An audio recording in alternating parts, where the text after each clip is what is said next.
로마서 1장 1절부터 17절까지 말씀을 함께 읽겠습니다. 예수 그리스도의 종 바울은 사도로 부르심을 받아 하나님의 복음을 위하여 택정함을 입었으니 이 복음은 하나님이 선지자들을 통하여 그의 아들에 관하여 선지자 미리 약속하신 것이라. 그의 아들에 관하여 말하면 육신으로는 다윗의 혈통에서 나셨고 성결의 영으로는 죽은 자들 가운데서 부활하사 능력으로 하나님의 아들로 선포되셨으니 곧 우리 주 예수 그리스도시니라. 그로 말미암아 우리가 은혜와 사도의 직분을 받아 그의 이름을 위하여 모든 이방인 중에서 믿어 순종하게 하나니 너희도 그들 중에서 예수 그리스도의 것으로 부르심을 받은 자니라. 로마에서 하나님의 사랑하심을 받고 성도로 부르심을 받은 모든 자에게 하나님 우리 아버지와 주 예수 그리스도로부터 은혜와 평강이 있기를 원하노라. 먼저 내가 예수 그리스도로 말미암아 너희 감사함은 너희 믿음이 온 세상에 전파됨이로다. 내가 그의 아들의 복음 안에서 내 심령으로 섬기는 하나님이 나의 항상 내 기도에 쉬지 않고 너희를 말하며 어떻게 하든지 너희에게로 가기를 구하노라. 내가 너희 보기를 간절히 원하는 것은 어떤 신령한 은사를 견고하게 하려 함이니 이는 곧 내가 너희 가운데서 너희와 나의 믿음으로 말미암아 피차 안위함을 얻으려 함이라. 형제들아, 내가 여러 번 너희에게 가고자 한 것을 너희가 모르기를 원하지 아니하노니 이는 너희 중에서도 다른 이방인 중에서와 같이 열매를 맺게 하려 함이로되 지금까지 길이 막혔도다. 헬라인이나 야만인이나 지혜 있는 자나 어리석은 자에게 다 내가 빚진 자라. 그러므로 나는 할 수 있는 대로 로마에 있는 너희에게도 복음 전하기를 원하노라. 내가 복음을 부끄러워하지 아니하노니 이 복음은 모든 믿는 자에게 구원을 주시는 하나님의 능력이 됨이라. 먼저는 유대인에게요 그리고 헬라인에게로다. 복음에는 하나님의 의가 나타나서 믿음으로 믿음에 이르게 하나니 기록된 바 오직 의인은 믿음으로 말미암아 살리라 함과 같으니라. 아멘. 네, 오늘부터 우리 새벽 예배를 통해서 로마서를 함께 읽어 나가려고 합니다. 이 로마서가 아주 뭐라 그럴까요? 아주 조직적이고 체계적이고 뭐 약간 논문 같기도 하고 또 이제 이게 번역을 우리가 이제 한 거고 뭐 여러 가지로 이걸 읽는데 좀 제한이 좀 많이 있습니다. 그래서 2달 동안 우리가 이 본문을 읽을 텐데 읽어가면서 함께 좀 단락단락 또 중요한 부분들은 조금 집중하고 이렇게 좀 하려고 해요. 사도행전은 이제 이야기가 많이 있으니까 좀 길게 읽어도 우리가 좀 찾아낼 수 있는 이것들이 좀 적은데 이건 거의 논문이다 보니까 짧은 그 한두 절에도 굉장히 많은 이야기들을 이제 포함하고 있어서 사실은 읽기가 굉장히 좀 이제 어렵긴 합니다. 지금 주보에 나와 있는 순서와 또 제가 이렇게 그 계획표로 나누어 드린 순서가 조금 달라요. 왜냐하면 제가 최초에 주보에 넣었을 때는 한 달 5주를 계획하고 이렇게 이제 편성을 했다가 이걸 이제 수정하면서 2달로 확장을 했는데 제가 보니까 주보에 있는 거는 그 전에 걸로 그냥 들어가서 오늘 17절까지 읽었는데 나누어 드린 계획표상은 6절까지 되어 있죠. 그죠? 네. 6절까지 되어 있는데 7절까지 오늘 말씀을 나눌게요. 어제 우리가 주로 2절부터 4절까지 뭐 1절부터 6절까지 보았습니다만 어제 말씀을 드릴 때는 이제 복음이 어떤 거냐라고 하는 것에 좀 집중을 했다면 이제 오늘은 조금 다른 쪽의 이야기를 조금 더 나누어 보려고 하겠습니다. 일단 오늘 1절부터 7절까지 보시는 걸로 좀 하겠고, 내일 그 뒷부분 오늘 읽은 8절부터 17절까지 이렇게 보시도록 하겠습니다. 7절부터 13절까지 이렇게 보도록 하고, 그리고 14절부터 17절까지를 그 다음 수요일에 보도록 할 텐데요. 오늘 이 1절부터 7절까지는 로마서의 서문이라고 보시면 될 거예요. 그러니까 이제 인사말입니다. 보통 편지들이 가지고 있는 인사말인데 세 가지로 단락을 나눌 수 있어요. 첫 번째는 그러니까 바울의 자기 이해, 그러니까 이제 자기가 누구냐를 소개하는 대목이죠. 그러니까 1절과 2절에 주로 나와 있습니다. 그리고 이제 3절부터 그 뒤에 나오는 5절 뭐 이 정도까지는 2절부터 4절까지는 복음에 대한 이해라고 볼 수 있겠죠. 1절이 주로 바울의 자기 이해, 4절부터 5절까지가 바울의 복음 이해, 그리고 6절과 7절을 보면 바울의 성도 이해, 이걸 조금 더 확장하면 교회 이해라고 볼 수 있어요. 그리고 이제 마지막에 인사, 이게 이제 7절에 나와 있어요. 그러니까 크게는 바울의 이해, 바울의 생각인데 내가 누구냐, 복음이 뭐냐, 교회는 누구냐, 이 세 가지를 여기서 밝히고 있다, 이렇게 보시면 되겠어요. 자기 이해는 어제 우리 잠깐 보았어요.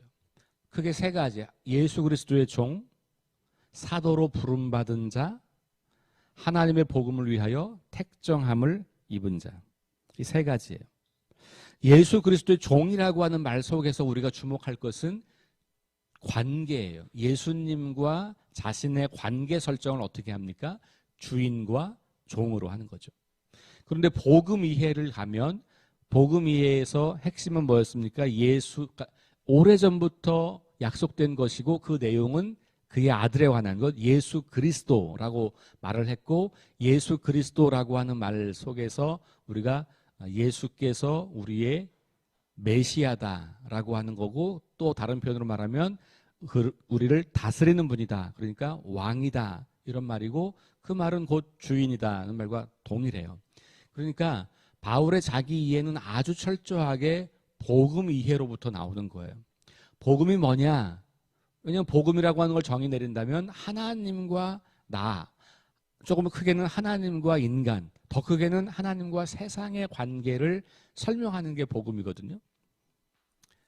그런데 그 복음 이해에서부터, 그러니까 자연스럽게 세상에 대한 이해, 그리고 자신에 대한 이해, 하나님에 대한 이해가 흘러나오는 거예요. 그러니까 예수 그리스도라고 하는 표현 속에서 이미 복음 이해와 연결된 자기 이해, 그리고 그것이 복음의 핵심 내용인 예수 그리스도와 자신과의 관계를 드러내고 있는 거죠. 그러니까 관계적으로 보면 예수 그리스도가 주인이시고 혹은 왕이시고 자기는 종이고, 요거를 실제적인 내용으로 들어가 보면 권위자와 복종하는 자의 관계인 거예요. 그러니까 내 삶은 늘 주님께 복종하는 삶입니다, 요 얘기죠. 나는 주님께 복종하는 사람입니다, 요 얘기하는 겁니다. 예수 그리스도의 종이라고 하는 말은 그래서 권위와 순종, 내 인생의 가장 큰 권위자가 누구인가, 나는 누구의 말씀을 따라 살 것인가, 이것이 자기 이해의 첫 번째로 오늘 바울이 소개하는 부분이에요. 두 번째가 사도라고 하는 단어를 사용하고 있어요. 바울은 자신의 사도성, 사도권을 변호하는 데 굉장히 많은 힘을 씁니다. 그래서 곳곳에서 내가 왜 진정한 사도인지라고 하는 표현을 자주 해요. 모든 편지마다 그 이야기가 다 들어있어요. 자기의 사도성을 굉장히 강조하고 변호를 열심히 한다는 말은 많은 사람들이 바울을 진짜 사도라고 보지 않았다는 반증이에요. 왜냐하면 바울은 박해자였고 예수님을 직접 따라왔던 12제자에 속하지 않았기 때문에 초대교회에서 사도성은 누구에게 주어지냐, 사도권은 바로 예수님을 직접 따랐던 사람이에요. 그러니까 바울은 야, 네가 무슨 사도야. 너 예수님 안 따라다녔잖아. 심지어 넌 예수님을 믿는 사람들을 박해했는데 야, 네가 무슨 사도냐. 이런 공격이 굉장히 많았어요. 그리고 또 한편으로는 유대인들로부터의 공격이 굉장히 많았죠. 그러니까 바울은 자기 자신을 내가 하나님이 직접 부르신 사도라고 하는 말을 할 때 유대인들을 향하여서는 하나님이 직접 부른 요걸 강조하는 거고, 자기의 사도성을 반박하고 있는 그리스도인 동료들에게서는 내가 사도라고 하는 것을 강조하는 거예요. 그러니까 사도라고 하는 말은 하나님으로부터 권위가 오는 자라는 말이거든요. 하나님이 나를 부르셨다. 그래서 자기의 회심 이야기를 우리 사도행전에서도 3번씩이나 반복하잖아요. 그 회심 이야기를 반복하는 것은 내가 그냥 이거 하는 게 아니고 하나님께서 나를 부르셔서, 내가 예수님을 직접 만났기 때문에, 제자들처럼 따라다니면서 만났던 건 아니지만 내가 다메섹 가는 길에 예수님을 직접 만났거든. 그 경험을 반복해서 하면서 자신의 사도성을 변호하는 거예요. 하나님이 부르시고 하나님이 보내신, 하나님으로부터 권위를 갖는 사람, 이런 의미에서 사도라고 이야기를 하는 거죠. 그러니까 지금 우리식으로 말하면 대사 같은 거예요. 대사. 우리가 한 나라에 한 국가를 대표해서 나가 있는 사람들을 대사라고 하잖아요. 그분을 보낸 분이 있어요. 그 국가가 보낸 거예요. 그렇죠? 그 나라가 그 사람을 뽑아서 그 나라를 대표하는 사람으로 보냈단 말이죠. 그러니까 사도라고 하는 말은 하나님께서 나를 뽑아서 나를 보내셨다, 이런 말인 거예요. 이 말 속에는 정체성만이 아니라 사명이 들어있는 거죠. 사도라고 하는 정체성을 가지면 내가 무엇을 하는 사람인가가 분명히 나와 있는 거예요. 예수 그리스도의 종이라고 할 때 그 종은 신분을 의미하는 것이 굉장히 강하지만, 물론 그래도 거기에 내가 삶의 방식이 그 권위자에게 순종하는 거라고 하는 것이 들어있는 것지만, 사도는 그 정체성과 더불어서 사명을 같이 포함하고 있는 정체성이에요. 나는 무엇을 하는 사람인가? 누가 나를 이 세상에 보냈는가? 내가 지금 하고 있는 일이 어디로부터 흘러나오는 것인가? 이런 정체성 플러스 사명감이 사도라고 하는 단어 안에 들어있는 거죠. 자, 3번째는 뭡니까? 하나님의 복음을 위해서 택정함을 받았다라고 말하고 있어요. 거룩한 목적을 위해서 하나님께서 선택하고 구별했다라고 하는 말이죠. 그러니까 이거 내가 내 뜻과 내 계획을 가지고 수행하는 거 아니고, 나는 하나님께서 나를 선택하고 구별해서 하나님의 복음을 위해서 살도록 그렇게 택해진 사람이다 라고 하는 이야기를 하는 거죠. 당연히 여기도 그러니까 사명이 정체성 안에 포함되어 있어요. 자, 이 3가지의 정체성을 가지고 있는데, 복음 이해는 좀 건너가고 성도 이해, 즉 교회 이해를 먼저 볼게요. 왜냐하면 이 교회 이해가 자기 이해와 크게 다르지 않기 때문에 그래요. 바울은 자기만 그런 사람으로 보는 게 아니고 성도들도, 다시 말하면 교회도 그런 존재로 보는 겁니다. 자, 우리 교회 이해로 내려가면 6절, 7절입니다. 6절에서 너희도 그들 중에서 예수 그리스도의 것으로 부르심을 받은 자라고 되어 있죠. 예수 그리스도의 종이라고 하는 말과 예수 그리스도의 것으로 부르심을 입은 자, 같은 말이죠. 여기 뭐뭐의 종, 이것과 뭐뭐의 것 이렇게 되어 있으니까 같은 말. 그러니까 소유권이 누구한테 있느냐잖아요. 그 소유권. 그러니까 우리 인생의 소유권, 나의 삶의, 내 생애의 소유권이 주님께 있어요. 예수 그리스도 말한 거 종이라는 말이고, 성도들에게도 너희들도 예수 그리스도의 것이라고 하는 거니까 너희들의 생명도 결국 예수 그리스도께 속해 있는 거지, 이렇게 이야기하는 거예요. 그러니까 같은 이야기예요. 그러니까 바울의 자기 이해는 그렇다고 본다면 교회 이해와 동일해요. 그러니까 우리 그리스도인의 정체성은 결국은 거의 동일한 정체성을 공유하고 있는 거예요. 왜냐하면 우리는 하나님 안에서 그리스도 안에서 새로운 존재로 이미 달라진 존재니까 정체성이 같을 수밖에 없겠죠. 이런 거는 특별한 사도나 가지고 있는 정체성이지 우리 같은 그냥 일반인 평신도 성도들은 그런 건 아니지라고 말할 수가 없다는 거예요. 왜냐하면 하나님께서 우리를 같은 하나님의 자녀로 같은 구원의 대상으로 같은 교회로 부르셨기 때문에 역할이 좀 다른 것뿐이지 존재성은 같은 거죠. 예수 그리스도의 것이라고 하는 것. 자, 두 번째는 7절에 보면 로마에서 하나님의 사랑하심을 받고 이렇게 나와 있어요. 하나님의 사랑을 입은 자라는 말이에요. 근데 이거를 아까 바울의 자기 이해와 연결하면 택정함을 받았다는 말과 같이 볼 수 있어요. 왜냐하면 사랑한다고 하는 것 속에는 선택이라고 하는 게 들어있어요. 여러분 사랑하는 사람들을 가리켜서 말할 때 우리 연애할 때 보면 얘 내 거야, 뭐 넌 내 거야, 뭐 이런 표현 우리 한단 말이에요. 사랑하기 때문에 그 사람에게 특별한 선택, 그 사람을 다른 모든 사람과는 다른 그런 사람으로 특별하게 선택하는 게 사랑이에요. 그러니까 사랑은 그 특성상 배타성을 가지고 있을 수밖에 없는 거예요. 그렇죠? 우리가 하나님을 사랑한다 그러면 당연히 하나님을 사랑하는 것이 배타적일 수밖에 없어요. 그러니까 다른 신을 동시에 사랑할 수가 없는 거예요. 하나님이 우리를 사랑하셨고 우리가 그 사랑을 입었다라고 하는 말은 하나님의 그 배타적인 사랑을 우리가 받았다는 말인 거죠.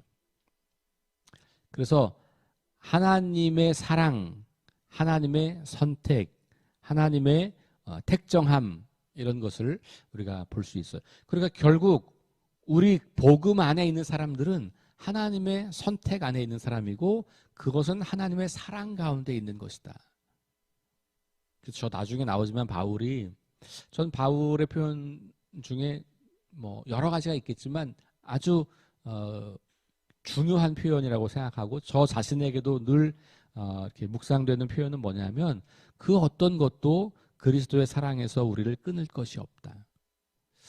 왜냐하면 하나님께서 우리를 선택한 사랑이니까 하나님보다 더 큰 힘이 있을 수 없잖아요. 그러니까 우리가 하나님과의 관계를 끊어내려고 하는 수많은 세상의 유혹들이 있겠지만 결코 그 어떤 힘도 그 어떤 권세도 그 어떤 것도 하나님이 우리를 사랑하시는 그 사랑을 끊어낼 수 없다. 그거는 나에게 있는 게 아니라 하나님의 사랑이 그렇기 때문에 그런 거죠. 자, 세 번째 바울의 교회 이해는 7절 그 다음에 하나님의 사랑하심을 받고 다음에 성도로 부르심을 받은 이렇게 말해요. 성도라는 말은 뭐죠? 거룩한 무리라는 거죠. 일단 성도라는 말 자체는 개인을 말하는 게 아니에요. 무리예요, 무리. 그러니까 우리 교회는 공동체예요. 언제나. 하나님의 사랑하심을 받은 당신 이런 게 아니고 성도. 그러니까 교회는 본질상 공동체라는 것을 알 수 있어요. 근데 그 공동체가 거룩한 공동체죠. 그러니까 이 세상과는 구별되는 공동체라는 말이에요. 거룩하다는 말은 구별되다는 말이에요. 그러니까 뭔가 다른 거예요. 근데 이 거룩은 그 다름이 너무나 분명해서 보이는 거예요. 우리가 막 거룩하려고 애를 쓰는 게 아니라 그냥 존재 자체가 거룩한 거예요. 구별되는 것. 그러니까 교회는 이 세상에 존재하는 모임이지만 이 세상의 그 어떤 모임과도 같을 수 없는 다른 그런 공동체. 그걸 거룩하다라고 말하는 거죠. 그러니까 여기도 구별됐다는 표현이 또 등장할 수 있어요. 거룩하게 구별된. 그러니까 바울은 자기 이해뿐만 아니라 복음에 대한 이해도 교회에 대한 우리 그리스도인에 대한 이해도 결국은 복음 안에서 그 정의를 내리고 있는 것을 보게 되고, 바울의 자기 이해나 바울의 교회 이해가 동일하니까 결국 우리들도 우리 자신에 대한 이해, 우리가 교회를 이해하는 것이 여기에서부터 우리가 흘러나온다는 것을 보게 되죠. 자, 어제 우리 설교할 때 잠깐 제가 도입 부분에서 나는 누구인가 질문을 드렸어요. 오늘 저는 여러분들에게 좀 하루를 지나시면서 여러분들의 정체성을 계속 좀 곱씹는 하루가 되면 좋겠다는 생각이 들어요. 특별히 다른 우리가 갖고 있는 수많은 우리의 모습들 속에서 복음 안에서 내가 나를 어떻게 정의 내리고 있는가, 복음 안에서 내가 어떻게 내 사명을 정의하고 있는가, 복음 안에서 나와 하나님과의 관계, 또 내 인생의 목적과 비전, 이런 것을 가지고 어떻게 내 삶을 정의할 수 있을까. 우리가 그것은 은퇴를 하기 전이나 은퇴한 후나 달라지는 게 아니에요. 직업이 있거나 없거나 달라지지 않아요. 나이가 많거나 적거나 달라지지 않아요. 건강하거나 건강하지 않거나 변하지 않아요. 우리는 죽을 때까지 복음 안에 있다면 그 정체성을 가지고 사는 거예요. 그 구체적인 현장과 모습과 역할만 조금씩 달라질 뿐이지 우리는 그 정체성과 사명감을 가지고 사는 거거든요. 그러니 오늘 바울의 자기 이해와 교회 이해, 그리고 복음 이해를 좀 기억하시면서 다시 나를 좀 정의 내려보세요. 나는 복음 안에서 이런 사람이야. 만약에 여러분들의 언어로 표현하는 것이 조금 어렵다면 그냥 그대로 바울이 쓰고 있는 언어를 여러분들의 언어로 가지고 오셔도 괜찮아요. 나는 예수님의 종이야. 나는 평생 하나님을 드러내는 사람으로 부르신 하나님의 사도야. 나는 하나님의 특별한 사랑과 선택을 받은 사람이야. 그래서 나는 그 하나님을 드러내고 하나님 나라를 전하는 삶을 살 사람이야. 나는 혼자가 아니고 거룩한 무리 가운데 속한 사람이야. 그러니 아무리 힘들고 어려운 일이 있어도 결코 난 혼자가 아니야. 우리 믿음의 형제자매들이 있고, 더 중요한 것은 나를 놓지 않으시는 하나님이 늘 나와 함께 계셔. 그러니 나는 외롭지 않고, 나는 어떤 절망 속에서도 절망하지 않고, 어떤 고난 속에서도 무너지지 않고 항상 주님과 함께 있어. 이런 것이 이제 우리의 정체성인 거잖아요. 여러분들의 언어로 여러분들이 오늘 몇 가지를 좀 적어보시고, 그리고 그걸 계속 되뇌이시고, 그것을 통해서 오늘 여러분들이 해야 할 일들을 잘 감당하시는 그런 복된 하루가 될 수 있기를 주의 이름으로 축원합니다. 우리 기도하겠습니다. 하나님 감사합니다. 오늘 로마서 도입 부분을 바라보면서 바울의 자기 이해와 교회 이해를 살펴보았습니다. 또 우리 어제 주일 설교를 통해서 바울의 복음 이해도 함께 살펴보았습니다. 복음 안에서 복음이 무엇인지 선명하게 이해를 하고, 그 복음 안에서 나는 누구인지를 정의 내리고, 그 복음 안에서 교회는 어떤 공동체인지 정의 내리고 살아가는 바울을 우리가 봅니다. 바울처럼 우리도 자신을 소개할 때 복음 안에서 하나님과의 관계 속에서 자신을 드러내고 소개하는 그런 삶을 살아갈 수 있도록 인도하여 주옵소서. 교회를 생각할 때 그 교회가 결국은 나 자신인 것을 기억할 수 있도록 도와 주옵소서. 교회의 정체성과 나의 정체성이 동일하다면 내가 곧 교회고 나를 통해서 교회가 드러나고 있음을 기억하며 오늘도 이 땅을 살아갈 때 한 개인으로 살아가는 것이 아니라 교인으로, 석교 교회 공동체의 한 사람으로 오늘 나는 이 땅을 살아가고 있다고 그렇게 의식하며 교회와 교회의 주인 되시는 하나님, 복음의 핵심 되시는 예수 그리스도를 드러내며 살아갈 수 있도록 우리의 삶을 인도하여 주옵소서. 예수님 이름으로 기도합니다. 아멘. 우리 함께 합심해서 기도합니다. 성령의 능력으로 하나님 나라를 증언하고 살아내게 하소서. 하나님 말씀이 기준되게 하소서. 질병과 연약함으로 고통당하는 사람들을 치유하여 주소서. 전쟁과 자연재해와 가난과 억압으로 고통당하는 지구촌 이웃들에게 은혜를 베푸소서. 우리 함께 합심해서 기도합시다. 하나님